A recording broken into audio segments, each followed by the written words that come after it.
ఓం శ్రీ సాయినాథాయ నమః. శ్రీ సాయి సచ్చరిత్రము 2వ అధ్యాయము. ఈ గ్రంథ రచనకు ముఖ్య కారణము గ్రంథ రచనకు పూనుకొనుటకు అసమర్థత, బాబా అభయము, వాడలో తీవ్ర వాగ్వివాదము, హేమాడ్ పంత్ అను బిరుదమునకు మూల కారణము, గురువు యొక్క ఆవశ్యకత. ఈ గ్రంథ రచనకు ముఖ్య కారణము మొదటి అధ్యాయములో గోధుమలు విసిరి ఆ పిండిని ఊరి బయట చల్లి కలరా జాడ్యమును తరిమి వేసిన బాబా వింత చర్యను వర్ణించి తిని. ఇదేగాక శ్రీ సాయి యొక్క ఇతర మహిమలు విని సంతోషించి తిని. ఆ సంతోషమే నన్ను ఈ గ్రంథమును వ్రాయుటకు పురికొల్పినది. అంతేకాక బాబా గారి వింత లీలలను చర్యలను మనసులకు ఆనందం కలుగుచేయను. అవి భక్తులకు బోధనలుగా ఉపకరించును, తుదకు పాపములు పోగొట్టును కదా అని భావించి బాబా యొక్క పవిత్ర జీవితమును వారి బోధనలను వ్రాయి మొదలెడుతుంది. యోగీశ్వరుని జీవిత చరిత్ర తర్కమును న్యాయమును కాదు, అది మనకు సత్యమును ఆధ్యాత్మికమైన మార్గమును చూపించును. గ్రంథ రచనకు పూనుకొనుటకు అసమర్థత, బాబా అభయము. సాయి సచ్చరిత్ర గ్రంథ రచనకు తగిన సమర్థత కలవాడును కానని హేమాడ్ పంత్ భయపడెను. అతను ఇట్లు అనుకొనెను: నా యొక్క సన్నిహితుని యొక్క స్నేహితుని జీవిత చరిత్రయే నాకు తెలియదు, నా మనసే నాకు గోచరం కాకున్నది. ఇట్టి స్థితిలో ఒక యోగేశ్వరుని చరిత్రను నేనెట్లు రాయగలుగుదును? అవతార పురుషుల లక్షణములను ఎట్లు వర్ణించగలను? వేదములే వారిని పొగడుకుండెను. తాను యోగి అయినా కాని యోగి యొక్క జీవితమును గ్రహింపజాలడు. అట్టిచో వారి మహిమలను నేనెట్లు కీర్తించగలను? సప్త సముద్రముల లోతును కొలవవచ్చును, ఆకాశమును గుడ్డలో వేసి మోయవచ్చును, కానీ యోగీశ్వరుని చరిత్ర రాయుట బహు కష్టము. ఇది గొప్ప సాహస కృత్యమని కూడా నాకు తెలియను. అందువలన నలుగురిలో నవ్వుల పాలగుదునేమోనని భయపడి సాయీశ్వరుని అనుగ్రహం కొరకు ప్రార్థించెను. మహారాష్ట్ర దేశంలో ప్రథమ కవి యోగేశ్వరుడు జ్ఞానేశ్వర మహారాజు యోగుల చరిత్ర రాసిన వారిని భగవంతుడు ప్రేమించునని చెప్పి ఉన్నారు. ఏ భక్తులు యోగుల చరిత్రలను వ్రాయు కుతూహల పడదరో వారి కోరికలు నెరవేరినట్లు, వారి గ్రంథములు కొనసాగునట్లు చేయుటకు యోగులు అనేక మార్గములను అవలంబించెదరు. యోగులే అట్టి పనికి ప్రేరేపింతురు. దానిని నెరవేర్చుటకు భక్తుని మాతృనిగా ఉంచి వారి వారి కార్యములను వారే కొనసాగించెదరు. 1700వ శక సంవత్సరంలో మహీపతి పండితుడగు యోగేశ్వరుల చరిత్రలను వ్రాయటకు కాంక్షించెను. యోగులు అతన్ని ప్రోత్సహించి ఆ కార్యమును కొనసాగించిదిరి. అట్లే 1800వ శక సంవత్సరంలో దాసగని యొక్క సేవను ఆమోదించితిరి. మహీపతి 4 గ్రంథములు రాసెను. అది భక్త విజయము, సంత విజయము, భక్త లీలామృతము, సంత లీలామృతము అనునవి. దాసగను వ్రాసినవి భక్త లీలామృతము, సంత కథామృతము మాత్రమే. ఆధునిక యోగుల చరిత్రలు వీని యందు కలవు. భక్త లీలామృతములోని 31, 32, 33 అధ్యాయములందు, సంత కథామృతములోని 57వ అధ్యాయమునందు సాయిబాబా జీవిత చరిత్రయు వారి బోధనలు చక్కగా విశదీకరించబడినవి. ఇవి సాయి లీలా మాసపత్రిక సంపుటము 17 సంచికలు 11, 12 నందు ప్రచురితములు. చదువరులు ఈ అధ్యాయములు కూడా పఠించవలేను. శ్రీ సాయిబాబా అద్భుత లీలలు బాంద్రా నివాసియగు శ్రీమతి సావిత్రిబాయి రఘునాథ్ టెండూల్కర్కిచే చిన్న పుస్తకంలో చక్కగా వర్ణించబడినవి. దాస్కన్ మహారాజ్ కూడా శ్రీ సాయి పాటల మధురముగా వ్రాసి ఉన్నారు. గుజరాతీ భాషలో అమీదాస్ భవానీ మెహతా అను భక్తుడు శ్రీ సాయి కథలను ముద్రించి ఉన్నారు. సాయినాథ ప్రభ అను మాసపత్రిక షిరిడిలోని దక్షిణ భిక్ష సంస్థ వారు ప్రచురించి ఉన్నారు. ఇన్ని గ్రంథములుండగా ప్రస్తుత సచ్చరిత్ర రాయటకు కారణమేమి? దాని అవసరమేమి అని ఎవరినైనాను ప్రశ్నించవచ్చును. దీనికి జవాబు మిక్కిలి తేలిక. సాయిబాబా జీవిత చరిత్ర సముద్రం వలె విశాలమైనది, లోతైనది. అందరూ దీని యందు మునిగి భక్తి జ్ఞానములను మనులను వెలికితీసి కావలసిన వాటికి పంచిపెట్టవచ్చును. శ్రీ సాయిబాబా నీతి బోధకముగు కథలు లీలలు మిక్కిలి ఆశ్చర్యమును కలుగచేయును. అవి మనోవికలత చెందిన వారికి, విచారగ్రస్తులకు శాంతి సమకూర్చి ఆనందమును కలుగచేయును. ఇహపరములకు కావలసిన జ్ఞానమును బుద్ధిని ఇచ్చును. వేదముల వలె రంజకములుగా ఉపదేశములనగును.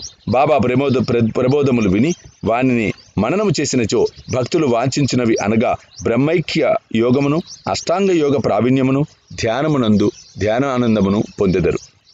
అందుచే బాబా లీలలను పుస్తక రూపమున వ్రాయి నిశ్చయించితిని. బాబాను సమాధికి ముందు చూడని భక్తులకు ఈ లీలలు మిగుల ఆనందము కలుగుచేయును. అందుచేత బాబా గారి ఆత్మ సాక్షాత్కార ఫలితమగు పలుకులు, బోధలు సమకూర్చుటకు పూనుకుంటుంది. సాయిబాబాయే ఈ కార్యమునకు నన్ను ప్రోత్సహించెను. నా అహంకారమును వారి పాదములపై ఉంచి శరణంటిని. కావున నా మార్గము సవ్యమైనదనియు బాబా ఇహపర సౌఖ్యములు తప్పక దయచేయుననియు నమ్మి ఉంటిని. నా ఎంతట నేను ఈ గ్రంథ రచనకు బాబా యొక్క అనుమతిని పొందలేకుంటుని. మాధవరావు దేశపాండే ఉరఫ్ శ్యామ అనువారు బాబాకు ముఖ్య భక్తుడు.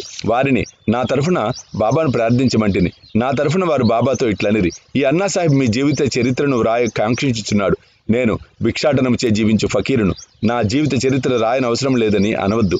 మీరు సమ్మతించి సహాయపడినచో వారు వ్రాసెదరు, లేదా మీ కృపయే దానిని సిద్ధింపచేయును. మీ యొక్క అనుమతి ఆశీర్వాదము లేనిదే ఏది జయప్రదముగా చేయలేము. అది వినినంతలోనే సాయిబాబా మనసు కరిగి నాకు ఊది ప్రసాదము పెట్టి ఆశీర్వదించులు చెప్పతొడంగాను. కథలను అనుభవములను ప్రోగు చేయమనము. అక్కడక్కడ కొన్ని ముఖ్య విషయములను టూకీగా వ్రాయమనము.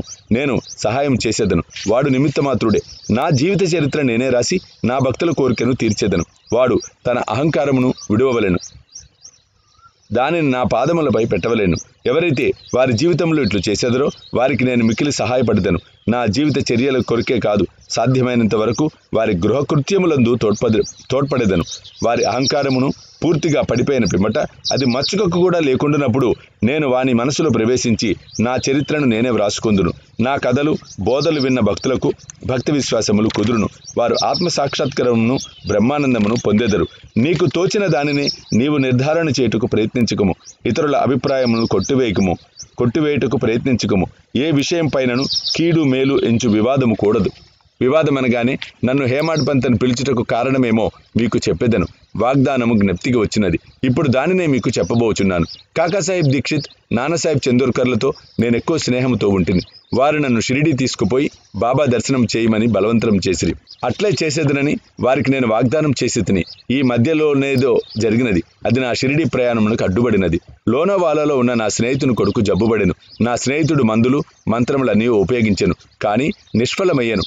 జబ్బు తగ్గలేదు. తుదకు వాని గురువుని పిలిపించుకొని పక్కన కూర్చుండి పెట్టుకొనెను, కానీ ప్రయోజనం లేకుండెను. ఈ సంగతి విని నా స్నేహితుని కుమారుని రక్షించలేనట్టి గురువు యొక్క ప్రయోజనమేమి? గురువు మనకు ఏమీ సహాయం చేయలేనప్పుడు షిరిడి పోవనేలా అని భావించి షిరిడి ప్రయాణమును మానుకుంటుంది. కానీ కాకున్నది కాక మానదు. అది ఈ క్రింది విధముగా జరిగెను. నానాసాహెబ్ చందోర్కర్ ప్రాంతీయ రెవెన్యూ అధికారి. ఉద్యోగరీత్యా ఒకనాడు ఆయన వసైకి పర్యటనకై పోవుచుండెను. ఠానా నుండి దాదర్కు వచ్చి అచ్చట వసైకి పోవు బండి కొరకు కనిపెట్టుకుని ఉండెను. ఈలోగా బాంద్రా లోకల్ వచ్చి బండి వచ్చెను. దానిలో కూర్చొని బాంద్రా వచ్చి నన్ను పిలిపించి షిరిడి ప్రయాణమును వాయిదా వేసినందుకు నాపై కోపించెను. నానా చెప్పినది సంతోషదాయకముగాను సమ్మతముగాను ఉండెను. అందుచే ఆ రాత్రే షిరిడీకి పోవ నిశ్చయించి తిని సామానులు కట్టుకుని షిరిడీ బయలుదేరితిని. బాంద్రా నుండి దాదర్కు వెళ్ళి అచ్చట మన్మాడు వెళ్ళు రైలు ఎక్కవలను అని అనుకుంటుని. అటులనే దాదర్కు టికెట్ కొని రైలు రాగానే ఎక్కి కూర్చుంటుని. బండి ఇక బయలుదేరుననగా మహమ్మదీయుడొకడు నేను కూర్చొనిన పెట్టెలోకి హడావిడిగా వచ్చి నా సరంజామంతయు చూచి ఎక్కడికి పోవుచుంటిరి అని నన్ను ప్రశ్నించెను. నా ఆలోచన వారికి చెప్పి తిని వెంటనే అతడు దాదర్ స్టేషన్లో దిగవద్దని, ఎందుకనగా మన్మాడు మెయిలు దాదరులో ఆగదని, అదే రైలులో ఇంకను ముందుకు పోయి బోరిబందర్ స్టేషన్లో దిగమని నాకు సలహా ఇచ్చాను. ఈ చిన్న లీల జరగకుండినచో నేను అనుకొనిన ప్రకారము ఆ మరుసటి దినము ఉదయము షిరిడి చేరలేకపోయాడు వాడను. అనేక సందేహములు కూడా కలిగేవి. కానీ నా అదృష్టవశాత్తు అది జరగలేదు. మరుసటి దినము 9-10 గంటల లోపు నేను షిరిడి చేరితిని. షిరిడిలో నా కొరకు కాకాసాహెబ్ దీక్షిత్ కనిపెట్టుకుని ఉండెను. ఇది 1910 ప్రాంతంలో జరిగినది. అప్పటికి సాటేవాడ ఒక్కటియే షిరిడి వచ్చు భక్తుల కొరకు నిర్మించబడి ఉండెను. టాంగా దిగిన వెంటనే బాబాను దర్శించవలెనని నాకు ఆత్రం కలిగెను. అంతలో అప్పుడే మసీదు నుండి వచ్చుచున్న తాత్యాసాహెబ్ నుల్కర్ బాబా వాడా చివర ఉన్నారని మొట్టమొదట దూరి దర్శనం చేసుకోమని నాకు సలహా ఇచ్చాను. స్నానంతరము ఓపికగా మరల చూడవచ్చు అనెను. ఇది వినిన తోడనే నేను పోయి బాబా పాదములకు సాష్టాంగ నమస్కారం చేసి తిని నాలో ఆనందము పొంగి పొరలినది. నానాసాహెబ్ చందోర్కర్ చెప్పిన దానికన్నాను ఎన్నో రెట్లు అనుభవమైనది. నా సర్వేంద్రియములు తృప్తి చెంది ఆకలి దప్పికలు మరిచితిని. మనసుకు సంతృష్టి కలిగెను. బాబా పాదములు పట్టిన వెంటనే నా జీవితంలో గొప్ప మార్పు కలిగెను. నాకు షిరిడి పోవలసినదని ప్రోత్సహించిన వారందరికీ నేనెంతో రుణపడి ఉన్నట్లుగా భావించి తిని వారిని నా నిజమైన స్నేహితులుగా భావించి తిని వారి రుణమును నేను తీర్చుకొనలేను. వారిని జ్ఞప్తి తెచ్చుకొని వారికి నా మనసులో సాష్టాంగ ప్రణామము చేసి తిని నాకు తెలిసినంత వరకు సాయిబాబా దర్శనం వల్ల కలుగు చిత్రమేమన్నా మనసులో ఉన్న ఆలోచనలు మారిపోవును. ఇక్కడి కర్మల బలము తగ్గును. క్రమముగా ప్రపంచమందు విరక్తి కలుగును. నా పూర్వజన్మ సుకృతముచే నాకు ఈ దర్శనం లభించింది అనుకొనిటిని. సాయిబాబాను చూచినంత మాత్రమే ఈ ప్రపంచమంతయు సాయిబాబా రూపముగా కనిపించెను. వాడలో తీవ్ర వాగ్వివాదము. నేను షిరిడి చేరిన మొదటి దినమునే నాకును బాలాసాహెబ్ భాటేకు గురువు యొక్క ఆవశ్యకత గురించి గొప్ప వాగ్వాదము జరిగాను. మన స్వేచ్ఛను విడిచి ఎందుకు లొంగి ఉండవలెను అని నేను వాదించి తిని. మన కర్మలను మనమే చేయుటకు గురువు యొక్క ఆవశ్యకత ఏమి? తనంతట తానే కృషి చేసి మిక్కిలి యత్నంతో ఈ దుఃఖము నుండి జన్మ దుఃఖము నుండి తప్పించుకొనవలేను. ఏమీ చేయలేక సోమరిగా కూర్చున్న వారికి గురువేమి చేయగలడు అని నేను స్వేచ్ఛాపక్షమును ఆశ్రయించి తిని. బాటే ఇంకొక వాదము పట్టుకొని ప్రారంభం తరఫున వాదించుచు కాకున్నది కాకమానదు, మహనీయులు కూడా ఈ విషయంలో ఓడిపోయేరి. మనుజుడు ఒకటి తలంచిన భగవంతుడు వేరొకటి తలంచును. నీ తెలివితేటలను అటు ఉండనిమ్ము, గర్వము కాని అహంకారము కాని మీకు తోడ్పడవు అనెను. ఆ వాదన 1 గంట వరకు జరిగాను. కానీ ఇదమిద్దముగా ఏమీ తేలలేదు. అలసిపోవడిచే ఘర్షణ మానుకుంటుని. ఈ ఘర్షణ వలన నా మనశ్శాంతి తప్పినది. దేహాత్మబుద్ధి అహంకారము లేకున్నచో వివాదమునకు తావు లేదని గ్రహించి తిని. వేయేల వివాదమునకు మూల కారణము అహంకారం. ఇతరులతో కూడా మేము మసీదునకు పోగా బాబా కాకాను పిలిచి ఇట్లనెను, వాడలో ఏమి జరిగినది? ఏమిటా వివాదము? అది దేని గురించి? ఈ హేమాడు పంతు ఏమనుచున్నాడు? ఆ మాటలు విని నేను ఆశ్చర్యపోయి తిని. సాటేవాడ మసీదునకు చాలా దూరముగా ఉన్నది. ఈ వివాదం గురించి బాబాకు ఎట్లు తెలిసినది? అతడు సర్వజ్ఞుడై ఉండవలెను. లేనిచో మా వాదన ఎట్లు గ్రహించును? బాబా మన అంతరాత్మపై అధికారే ఉండవచ్చును. హేమాడు పంత్ అని బిరుదునకు మూల కారణం. సాయిబాబా నన్నెందులకు హేమాడు పంత్ అని పిలిచినని ఆలోచించసాగితిని. ఇది హేమాద్రి పంతు అను నామమునకు రూపాంతరము. దేవగిరికి చెందిన యాదవ వంశరాజులకు హేమాద్రి పంతు ప్రధానమాత్యుడు. అతడు గొప్ప పండితుడు, మంచి స్వభావం కలవాడు. చతుర్వర్గ చింతామణి, రాజప్రశస్తి అను గొప్ప గ్రంథములను రచించినవాడు. మోడీ భాషను, ఒక నూతన గణిత విధానమును కనిపెట్టినవాడు. ఇకనైనా వానికి వ్యతిరేక బుద్ధి గలవాడను, మేధాశక్తి అంతగా లేనివాడను. మరి సాయిబాబా నాకెందుకు బిరుదు వసంగిరో తెలియకుండెను. ఆలోచన చేయగా ఇది నా అహంకారమును చంపుకుటకు అవకాశమని నేనెప్పుడు అనుకో నమ్రతతో కలిగి ఉండవలని బాబా కోరికై ఉండవచ్చునని గ్రహించి తిని. అంతకుముందు వాడలో జరిగిన చర్చలో నేను చూపిన తెలివితేటలకు బాబా ఈ రీతిగా అభినందించవచ్చని, అది కూడా ఉండవచ్చని అనుకుంటుంది. భవిష్యత్ చరిత్రను బట్టి చూడగా బాబా పలుకులకు గొప్ప ప్రాముఖ్యత కలదనియు భవిష్యత్తు తెలిసే బాబా ఇట్లనని భావించవచ్చును. ఏల అనగా హేమాడ్ పంత్ సాయిబాబా సంస్థానమును చక్కని చాకచక్యంతో నడిపెను. సంస్థానం యొక్క లెక్కలను బాగా ఉంచెను. అదే కాక భక్తి, జ్ఞానము, నిర్వ్యామోహము, ఆత్మ శరణాగతి, ఆత్మసాక్షాత్కారము మొదలగు విషయాలతో శ్రీ సాయి సచ్చరిత్రను గొప్ప గ్రంథమును రచించెను. గురువు యొక్క ఆవశ్యకత ఈ విషయమై బాబా ఏమననో హేమాడ్ పంత్ వ్రాసి ఉండలేదు. కానీ కాకాసాహెబ్ దీక్షిత్ ఈ విషయం గురించి తాను వ్రాసుకొనిన దాన్ని ప్రచురించెను. హేమాడ్ పంత్ బాబాను కలిసిన 2వ దినము కాకాసాహెబ్ దీక్షిత్ బాబా వద్దకు వచ్చి షిరిడి నుంచి వెళ్ళవచ్చునా అని అడిగాను. బాబా ఇట్లే అనెను. ఎక్కడకు అని ఎవరు అడుగగా చాలా పైకని జవాబు చెప్పాను. బాబా చెప్పాను. మార్గమేది అని దీక్షిత్ అడిగాను. అక్కడికి పోవుటకు అనేక మార్గములు కలవు. షిరిడి నుంచి కూడా మార్గము కలదు. మార్గము ప్రయాసకరమైనది. మార్గ మధ్యమున ఉన్న అడవిలో పులులు, తోడేళ్లు కలవని బాబా బదులిడెను. మార్గదర్శకుని వెంట తీసుకుని పోయినచో కాకాసాహెబ్ అని అడుగగా అట్లయినచో కష్టము లేదని బాబా చెప్పాను. మార్గదర్శకుడు తిన్నగా గమ్యంను చేర్చును. మార్గ మధ్యమునున్న తోడేళ్లు, పులులు, గోతల నుండి తప్పించును.